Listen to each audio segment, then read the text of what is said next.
হসপিটালে সাধুকে দেখলেন, কি দেখলেন? সাধুকে মেরেছে পাশে দাঁড়ানো আজকে নাকি?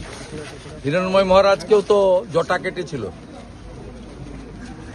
সেদিনও পাশে দাঁড়িয়েছিলাম। এটা মুখে ভাষণে বলবো হিন্দু হিন্দু ভাই ভাই, আর হিন্দু সন্ন্যাসী শুয়ে থাকবে ফেসবুক আর সোশ্যাল মিডিয়ায় সীমাবদ্ধ থাকার লোক শুভেন্দু অধিকারী নয়। মুখে যা বলি কাজে তা করি। মমতার হসপিটালে ফেলে রেখেছিল এরা সালে, ওটা হসপিটাল নাকি? আরশোলা থাকে, ইঁদুর থাকে, বিড়াল থাকে, আর কুকুর শুয়ে থাকে।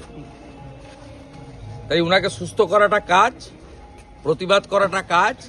জগন্নাথ গ্রেপ্তার হয়েছে, আরো দুটো গ্রেপ্তার করতে হবে। লজ্জা লাগে যে তিনজন আহত করেছে, আঘাত দিয়েছে, তারা তিনজনই হিন্দু। তৃণমূল এবং সিপিএম যৌথভাবে হিন্দুদেরকে নাস্তিক বানানোর কাজ করেছে। আর মমতা ব্যানার্জি 20,000 মদের দোকান দিয়ে হিন্দুদের মদ খাইয়ে এই ধরনের কাজ করছে।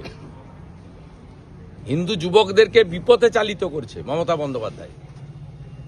এই জন্য রাজ্যে 15 বছরে চাকরি হয়নি, 20,000 মদের দোকান হয়েছে। তা বাংলাদেশ থেকে শিখছে, ওখানে চিন্ময় প্রভুকে করেছে, এখানে সূর্যানন্দ মহারাজকে করলাম, এর আগে হিরণময় প্রভুকে করেছে। হিন্দুর গায়ে হাত দিলে, গেরুয়া বসনে হাত দিলে, যে সন্ন্যাস ধর্ম পালন করেন, ত্যাগ, কৃচ্ছ সাধন, সংযম ব্রত পালন করেন যে মহারাজরা, তাদের উপর আঘাত দিলে গীতাতে লেখা আছে ও ধ্বংস খুব তাড়াতাড়ি হবে, চিন্তার কোনো কারণ নেই।